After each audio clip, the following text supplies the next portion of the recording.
Let me paint you a picture, dear viewers, a central bank chair, Jerome Powell, standing in the batter's cage under the bright lights of Capitol Hill, caught between a Republican hammer, a Democratic anvil, and the unpredictable curveballs hurled by, yep, you guessed it, Donald Trump.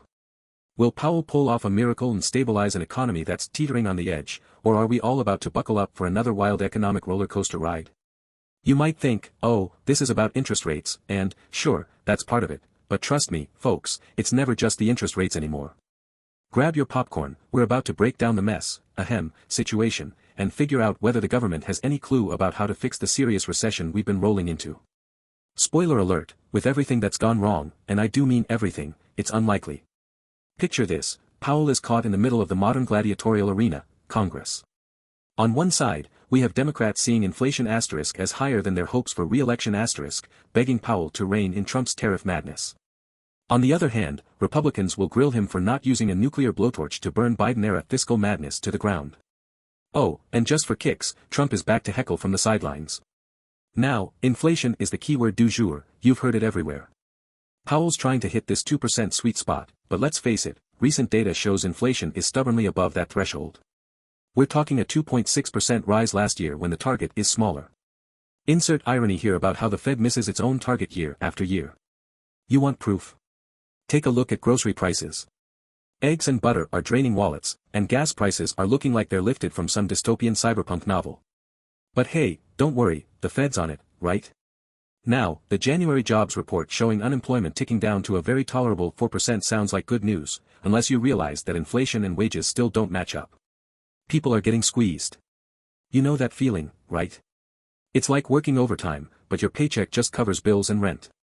Republicans love pointing out that Powell did jack all while trillions were shoveled out during the pandemic, but now, when Trump decides to slap tariffs on Canada, Mexico, or whoever sneezes at the US the wrong way, Powell has been playing it safe. Silence, dear viewers, is not golden, it's leaden and drags the broader economy straight into the swamp. Derek Tang, the economist at L.H. Meyer, said it best, the strategy of silence becomes more and more tenuous when we now have real policies to assess. If Powell remains quiet on tariffs while Trump pushes hardball economics 101 with trade wars, everyone loses, including, spoiler, us. Now, Trump's bank deregulation agenda. Oh baby, this is where the fireworks really start.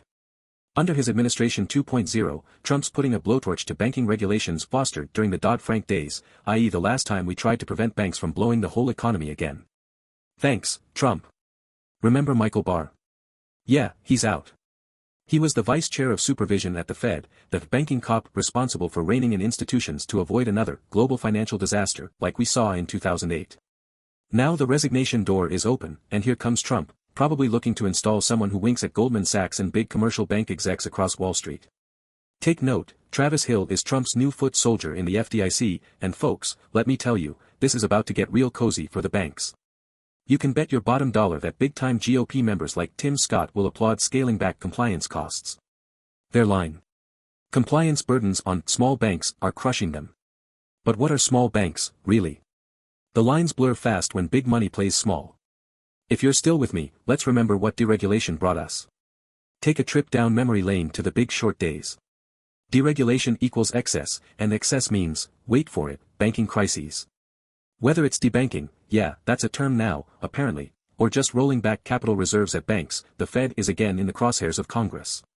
Scott and others will surely make deregulation sound like it's about boosting the economy, but watch closely.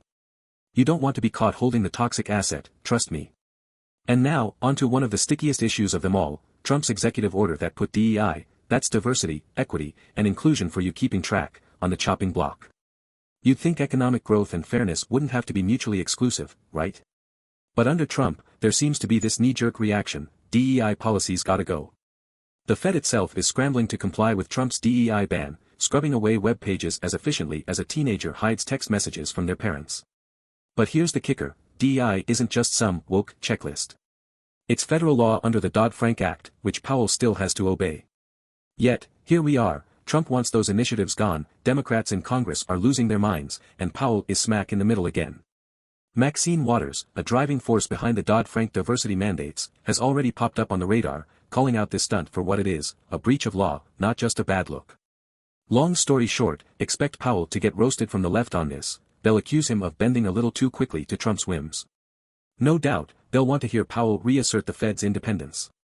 But does anyone think the Fed can truly have that independence when the second most important economic force in the world, Trump, is pulling the strings? Speaking of political maneuvering and what's on everyone's mind in Washington, 2024. This economy, this pending recession, if mishandled, is a ticking time bomb. And inflation is at the heart of this debacle. Although Trump's business swagger can trump, pun intended, any of his past dealings, the real test lies ahead, whether middle-class America is willing to tolerate more inflation and more biting sanctions, trade policies, if it means a little economic volatility in exchange for, supposedly, security. But let's not kid ourselves. The longer Powell has to juggle these conflicting priorities, the worse it's going to eventually get. Even with stellar efforts to balance inflation and dueling fiscal demands, those small, underwhelming, wins for jobs or inflation relief will not provide a cushion for the coming economic storm. The people are feeling every inch of this slow-burn recession, even if Washington's elites pretend it's manageable. So what we have, ladies and gentlemen, is an economic mess with no clear route out.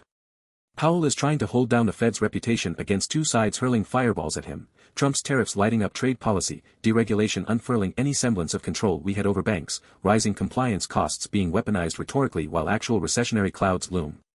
Couple all of that with the inflation target circling further away.